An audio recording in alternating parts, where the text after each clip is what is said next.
How's this? I'll ask a question. What question? Jazz question. Now you get it right. We roll. I know everything there is to know about Miles. Lay it on me. Recorded in Chicago, Illinois, with your hosts, Ken, Matt, Neal, and Jeff. This is Triviality. The cream of the crop!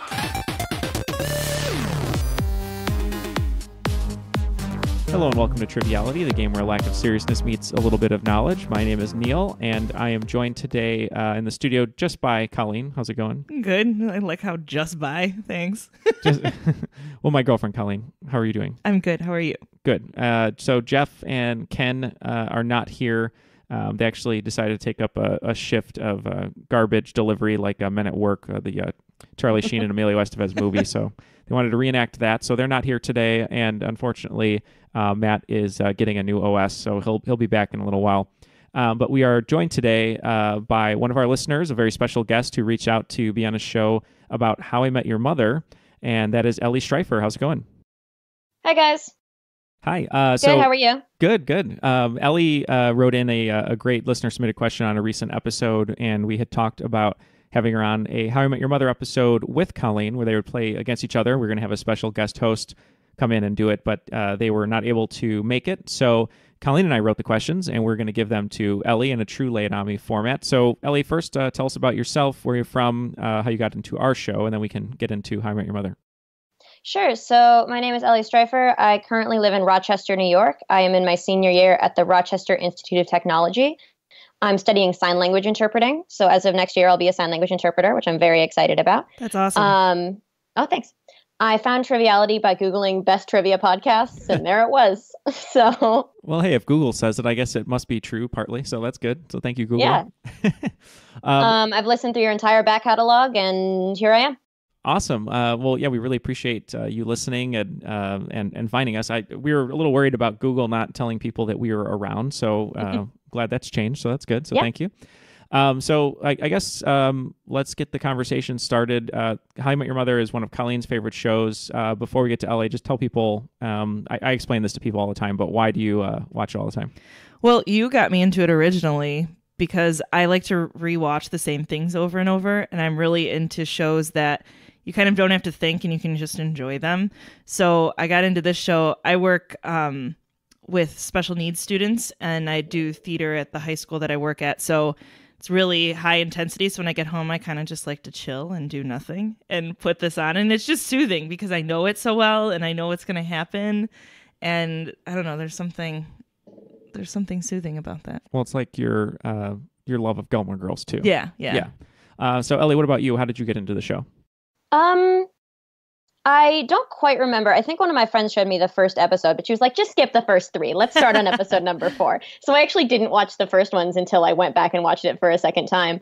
I'm very similar to Colleen. We both feel the same way about just being able to turn it on. It's mindless, but it still has a great plot, great characters. To me, it just kind of feels like I'm hanging out with my friends at this point. Like it's people that I know really well, and I know what they're going to do, and I know how they're going to react. So I really love it. I watch it many, many, many times. Oh, absolutely. I'm the same way. And it is nice. It is kind of like you're hanging out with your friends. You're like, well, this person did this and they said that. Exactly. I'm like, oh, that's just typical Robin right there. It's funny how shows can do that, where you know the characters so well. I guess it was around for a long time, right? Was it 9 seasons? Yeah, and it's funny. I didn't even get into it. Neal brought me the first 2 seasons when we first met, and it had been on already. The first episode I ever caught live, my mom started watching it, and it was the one where Lily has to gain all the weight, so she's eating the fudge. Mm-hmm, and right I remember that. Yeah, I remember that scene specifically. That my mom was watching it, and she's like, "This show's really funny," and it just was on at a time that I couldn't catch it. And then when I met Neal, he's like, "You have to watch this show. You'll love it." So yeah, my friend. I'm pretty sure. Oh, sorry. I'm pretty sure the first episode that I caught live was in season like 7 or 8. Mm-hmm. Because I specifically remember not watching Girls vs. Suits live, which is the 100th episode of the show. So I know I started watching somewhere after that. Yeah.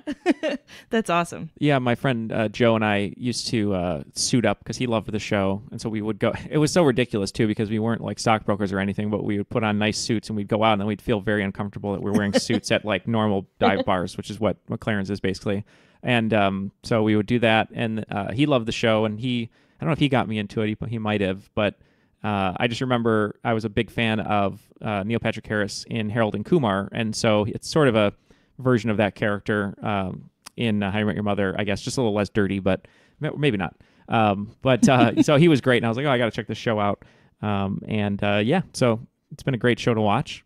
And one thing before we start, I know a lot of people, there's a lot of anger or I don't know, just people upset about the ending. So how did you feel about the ending, Ellie? I don't know. I mean, the first 2 or 3 times I watched the ending, because I watched the ending live. So did I, yes. The first 2 or 3 times I watched the ending, I was incensed. I was so mad. It so felt me like too. everyone's character development had been erased in 8 minutes of TV. Right. And I just recently read an article about like what happened and why people are so mad and how it has to do with like that character development erasure and how because they filmed that early scene with the kids during season 1, the show had like nowhere to grow to. I read that really too, make yeah. sense anymore. Right, because it was saying like the show was originally planned to end in season 5, where that kind of would have made sense. It definitely would have, yeah. Yeah. What happens at the end of season 5? Season 5, that's where Robin's with Dawn, remember? And then she goes home to Ted, and that's where he dyed his hair blonde. Oh, okay. And they almost hook up at the end, the very last episode. So it would have made sense at that point. And then she like knocks his hat off and realizes he's blonde, and then they stop. Yeah. But I think when you rewatch it knowing that that's going to happen, I think it makes a little more sense. Like you see a lot of the clues in season 9 of where it's heading. Yeah. And you see Ted still being in love with Robin. You see him wanting to move to Chicago to avoid having Robin and Barney be together around him all the time. So I think once you're looking for it, it makes more sense, but I still am not a fan. I rewatched that episode last night, the series of the 2 parts, and I was like, nope, no thanks. Can't. Well, what killed me the most was that you spent the entire season 9 accepting that, okay, Robin's with Barney. This is why they should be together. This is why Ted shouldn't be with her. And then literally in the last minutes, they just like, and even the last episode, oh, Barney and Robin broke up. It's like, I just spent a whole season watching them get together, and you're seriously just in 2 minutes like, yeah, just kidding. We're divorced now. Exactly. And I feel like Barney is the character that has the most development on the entire show, and then it's erased at the end, and that just makes no sense to me. It's like you could watch the first episode and the last episode, and you wouldn't have missed anything. No. Right. Yeah. And he doesn't he have a kid at the end? He does, yeah. And that's supposed to be his like turning point. He has this big monologue when he's holding the baby, like, you are my everything, Everything I have is yours, something to that effect. Yeah. Oh, that's great. Well, yeah, I remember watching that live too, and I was a little confused, but because I started kind of not leaving the show, but not watching it as much later on, and then I watched the ending. I was like, oh man, they just spent a whole season on a wedding, and then it's just for naught. All right, well. I guess what we can do then is get into the questions. So we have 20. You'll probably do pretty well on these, and then we have some little extra ones if we need. So sounds good. All right, Ellie, are you ready? Lay it on me. All right. So I'll start with the first question here. While spending the night at the Arcadian with Zoe, Ted runs into what old friend who has now settled down in the building with their kids? That would be the cockamouse. It is part cockroach, part mouse, all terror. That is correct. So we're going to start off a little easy, I think, and then we'll get a little harder. All right. Much like the urban legend surrounding the inspiration for the Alanis Morissette's You Ought to Know, the song P.S. I Love You by Robin Daggers is revealed by Robin to be inspired by what crush? That would be Paul Schaefer. Yes. And she goes, P.S., and she points to the poster and goes, Paul Schaefer. Exactly. Oh, no, she does that later. She goes, P.S., Paul Schaefer. And then later it shows she has like pictures of him cut out like a freaking like murder mystery kind of thing on her wall. I love that Paul Schaefer is getting some love. He's such a good musician, and he was so great on the Late Show. All right, so the next question, it's a little wordy, but we'll see how this one goes. Can you name one of the 2 books by author Gabriel Garcia Marquez that play an important role in Ted's story throughout the series involving trains? One was bought by a stalking Jeanette in order to impress Ted on the train, and the other is his favorite book that he reads sitting at a train station. I'm not sure that I know. I know there's like several books that they read over the course of the series, and I remember him like holding up the book and like them being like, oh my God, we're reading the same book. I don't actually remember the title, unfortunately, so I'm going to have to skip that one. I'm going to have to say I don't have an answer. I'll give you a clue, and maybe it'll help. I don't know if it will, but the second book that he reads at a train station is when he's at Farhampton when he meets the mother. Yeah, I'm not sure. No. Okay, so the two books, the ones that he is reading with Jeanette is 100 Years of Solitude, and the other book also plays a significant role in the John Cusack, Kate Beckinsale movie Serendipity. It's Love in the Time of Cholera. Oh, I totally knew that one. I didn't know the first one, but I remember him reading Love in the Time of Cholera, and then it's like Barney or Robin who says Love in the Time of Don't Bother-a. Yes. That was a hard one. We wrote that one, and that was one of the only ones that I told Neil. I'm like, I had to really think about that one. Yeah, so that might be the hardest question of the whole thing. So, name any two of the 4 reality stars that grace the cover of Marshall's magazines to help him do his business at the office. One of which, as Marshall describes, is that super hot lady who my wife keeps telling me why she's famous, but I keep forgetting. So that one I remember is Kim Kardashian. And me too. Like, I think another one is like Angelina Jolie. Is that right? She's not one of them, but you get think more reality stars. 2 more guesses.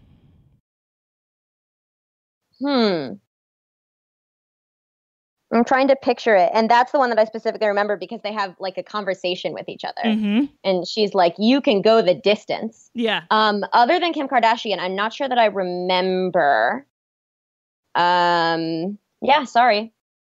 Okay, so, or you can go ahead.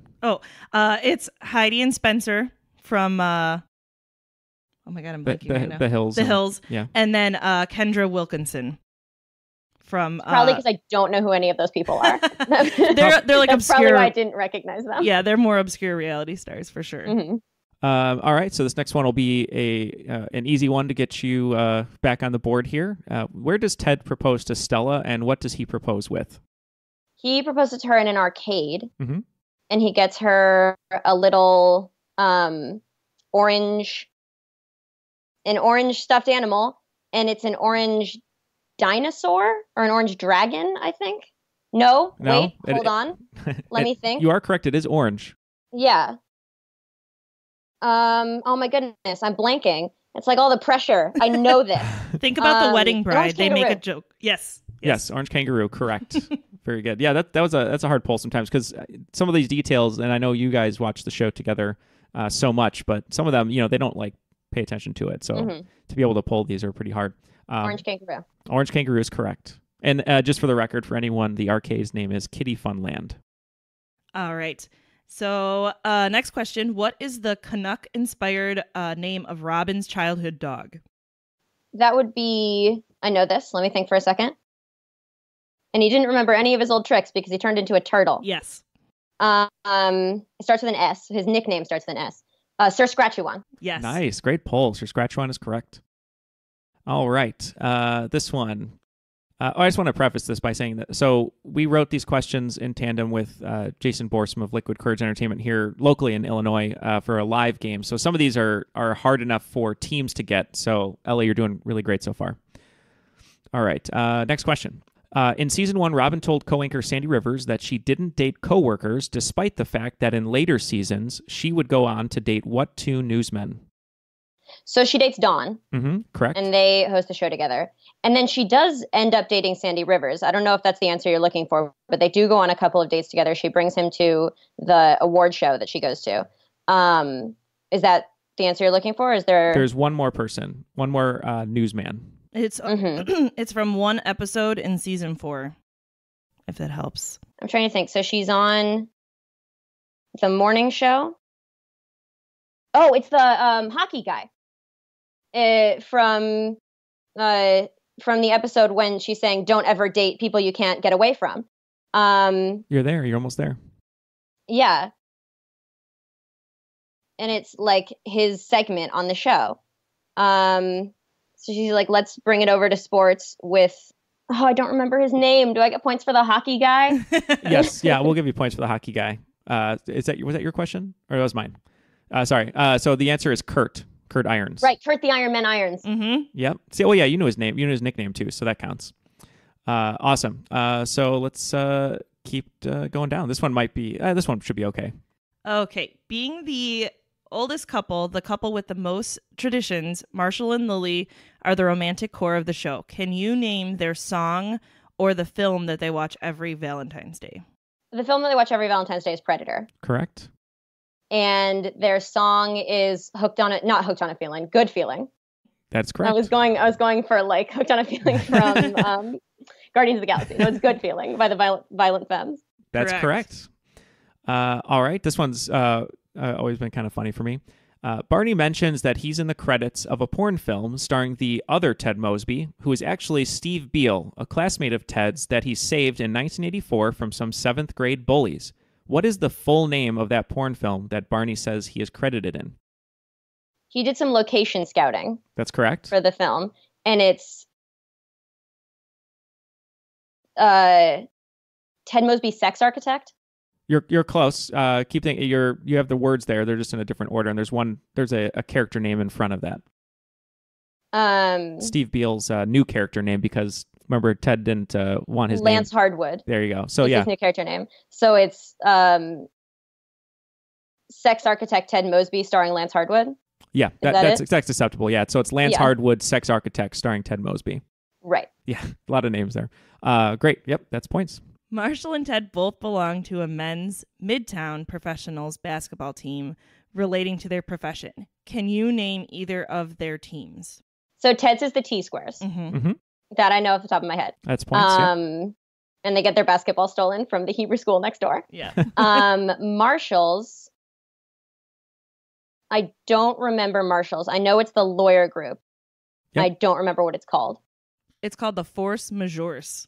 Right. Yes. Mhm. I was thinking the Funk, the Whole Funk, and Nothing But the Funk, which is an additional group that Marshall is in. Right. That's a cooler name. Yeah. It's funk band. That one's kind of tough. Ted, at least they have an extra joke or two with that, but Marshall's is a little bit harder because I think they only show the jersey and maybe say the name once. Yeah.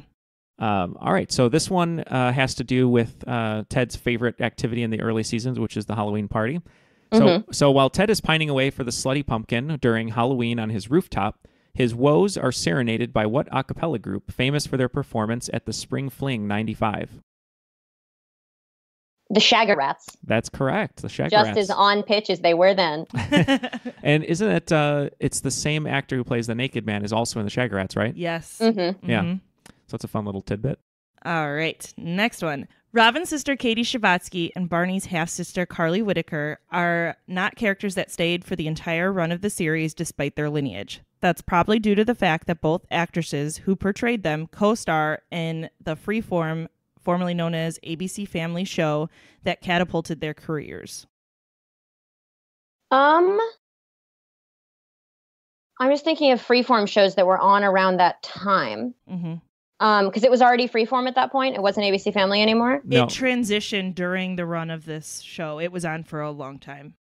Is it Pretty Little Liars? That's correct. And do you know, this isn't for points, but do you know the actresses' names who play the sisters? Not even a little bit. So Lucy Hale plays Robin's sister. She's Arya on the show on Pretty Little Liars. And then Ashley Benson plays Carly Whitaker, who's, I don't know who. Hannah. Hannah on the show, yeah. Also another guilty pleasure of mine. It's probably because it's filmed on the same location as Gilmore Girls. Is it? I've actually never seen an episode of Pretty Little Liars, but I am a big Gilmore Girls fan, so I might have to get into it because of that. You might have to check it out because it's filmed on the Warner Brothers set, the town, same one. So it's cool to see. Interesting. Yeah, it all restructured for that. So it's one of those that you watch the first couple and you can get into it. It's good. I recommend it. All right. Marshall's password access to his bar exam results is AOBCD 8663. What catchy phrase does he use to remember the password? May I sing it? Sure. Yes. Apple Orchard Banana Cat Dance 8663. Great job. Perfect. Also kind of sing-songy. On the day of Lily's wedding, Scooter makes a last-ditch effort to win her affections back by reading what to her? I read From November Rain by W. Axl Rose. Perfect. All right, the next one is, before Barney Stinson became a suited-up Lothario and author of The Bro Code, he was a monogamous barista who joined the Peace Corps, about to travel where? Nicaragua, as he says, but it's Nicaragua. That is correct, in the correct pronunciation. Perfect. All right. Marshall navigating his way through the fuse box at the new house on Long Island inspired Mickey Aldrin's one and only successful board game named what? Lights Out, but it's Lites. See, she even knew the spelling. I told you they know it. He put lights like regular. I'm like, you have to put it the right way. People will know. All right. So these final, 5 questions here. Yep. Final 5 questions were picture questions in the trivia round. But for you, I think you'll be okay. So we'll see what happens. They have multiple answers. So we'll see what we can do here. All right. Sounds good. All right. Final 5. Each member of the group has a doppelganger. What are their names? Lesbian Robin. Correct. Mexican wrestler Ted. Correct. Mustache Marshall. Correct. Stripper Lily. Correct. And Barney's is the doctor. Mm-hmm. Their like pregnancy doctor, and his name is hold on, let me think. I can see him, and he has the brown hair, and she's like, "Oh, I don't buy it." I don't remember his name. His name is Dr. Stengel. Right. Dr. Stengel. And also for anyone's trivia books, Stripper Lily, also known as Jasmine, her regular name. Okay. In the episode Robin 101, what are Ted's 3 topics to distract Robin from being mad at you that he teaches Barney? Emperor penguins. Mm-hmm. Hockey, specifically the Vancouver Canucks. Mm-hmm. Okay. And I always get like 2 of them, or I get 4 of them out of the 5, or 2 of them out of the 3. I don't remember this one either. I feel like I'm not really showing the depth of my How I Met Your Mother knowledge based on these questions. No, you're showing it really well. You got to remember, I'm a freak like you, so I helped write a lot of these questions. And for the listeners, these are for groups to answer, and you're answering. You're answering a majority of the answers anyway, so they count. So, the Vancouver Canucks 2004 division title is correct. Emperor Penguins is correct, and then what's the last one? Proper gun cleaning and maintenance. Right, because you can't just leave your gun because her like uncle or grandfather like shot his thumbs off. Yes, yeah. Correct. All right, so the next one is going to be in one of the last episodes that you talked about earlier in the episode. Mm-hmm. While walking on the beach in the episode Sunrise, Robin tells Ted who she believes are his top 5 partners in his many relationships. Who are they? That would be Stella, Mm-hmm. Zoe. She made both lists. Yep. Victoria. Correct. The Slutty Pumpkin, or Yep. she's on the bad one. Oh no, yeah, she's there. And then so that's 4. Mm-hmm. And then I'm just going through Ted's girlfriends in the series. I will give you a hint. It's Sure. It's a kind of a curveball answer. It's number 2 on the list. Victoria's number 1, which you got, but number 2 is a little bit of a curveball, and it's sort of a reference to another episode, like a comedic episode. So It's not Blah Blah, because she's definitely on the bad list. Yeah, she is. It's It's in a comedic later, reference to I another think it's episode. season 8 that it happens, and Is it Boats, Boats, Boats? no, she's on the other list. it's great. You basically name the other lists. Yeah. So the other Yeah. clue we'll give you is the other relationship is someone that he was dating, quote unquote, when Barney was trying to sell his apartment. Marshall. Marshall, correct. Yep. Marshall when you were pretending to be gay. Yeah. Yep, that's right. All right. Next one. Creepy Daryl LaCourte is a college acquaintance of Marshall and Lily, who they run into during a return visit to Wesleyan University. He informs them that since he graduated, he started what business named after him, Marshall, and Lily. That would be the 3 Hackmigos back together again. That's right. And then they got the $100,000 check, and he ripped it up, right? Yeah. Is that what I mean? Yeah. Yeah. All right, so this last one is pretty hard. We have a backup, but it's a kind of a deep pull, but we'll see. So if you can name two, I think. Yeah, that's what it is. Name two. All right, so in the episode The Bracket, someone is sabotaging Barney's attempts to pick up girls, so he creates a March Madness-style bracket to solve the mystery. Can you name two of the women who are in the final four that Barney and Lily suspect as the culprit and together visit to confront? Two of them? Yep. So one of them is the girl that he stole her car when they were camping. Mm-hmm. And then like drove off and left her in the middle of the woods. Yep. One of them is the girl where he pretended to be Ted. Mm-hmm. And be Ted Mosby architect. So those are the two that I'm locked in with. Okay. I can see her. Hold on. One of them, has like a really high pitched voice. Those are the two I'm locking in with. Okay. And do you know any of the names by any chance? Of those two girls? Mm-hmm. Oh, no. Okay. No, that's okay. So you got those two, and then the first one you named, the one that left him in the woods, that's Holly, and then the one that he pretended to be Ted Mosby, that was Anna, and then there was Kate, who is the one he pretended to be Barney and Larney, and that's the one that like beat him up, and then the other one is Crazy Meg. That's who I was thinking of with the really high pitched voice, Crazy Meg. Great. Did they say in the original episode, that her name is Anna? Because I remember all he says is resident, because he doesn't remember her name. No, they don't. They show it on the final four. He like reviews it really quick. He's like, it's Meg, Anna, Kate, Holly. We can't go any further. And then they like zoom in on the name. And then they like flash. It's like da-da-da. Yeah, and then they go to and then they go to the sequences. So that's really the only time. And so Anna, that was given later. I'm not getting with her name being resident. Yeah, that counts. Well, you definitely you definitely will not be shot by Tom Cruise. Your knowledge is awesome. You knew so much out of all these questions. So we just have one final little question here, just because it has to do with the bracket, and it'll just be more for fun. So what returning character is ultimately revealed to be Barney's mystery girl responsible for ruining all of his potential conquests, and what actress portrays her? That would be Abby, the receptionist from Stella's office. Yep. And she is played by Britney Spears. That's it. Great job. Yeah, great. Really, really great job on all these questions. Thank you. There are some that like you said the name and I was like, of course, it's Kurt the Iron Man Irons, you know?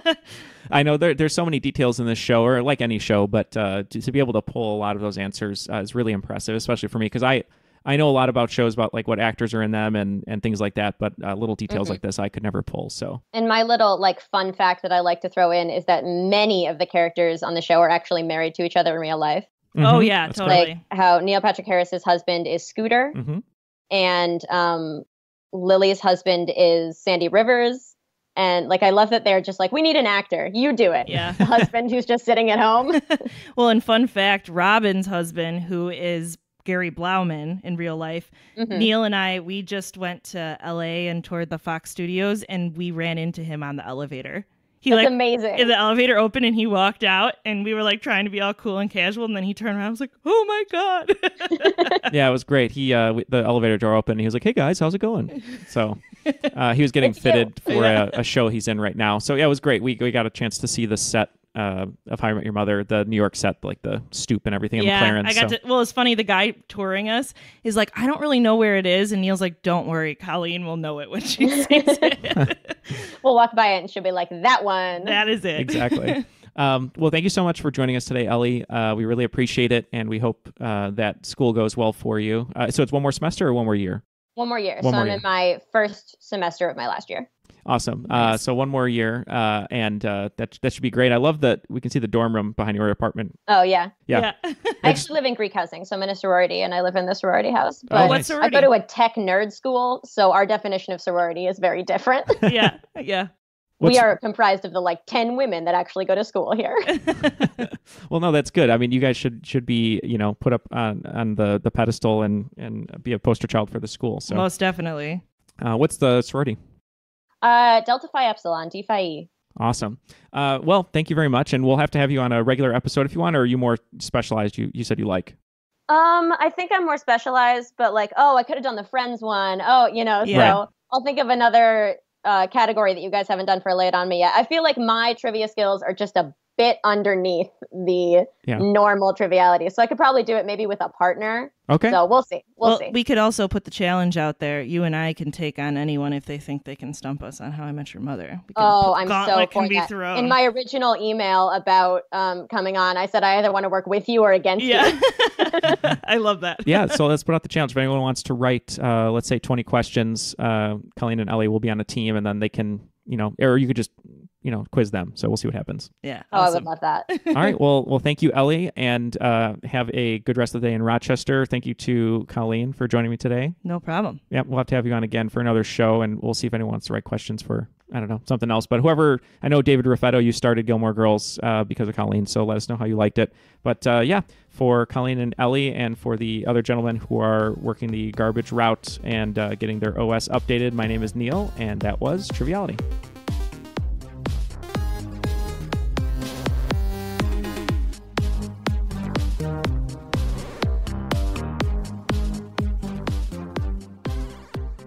Bernie, you lied to me. You have to choose. Right now. Me or the suits?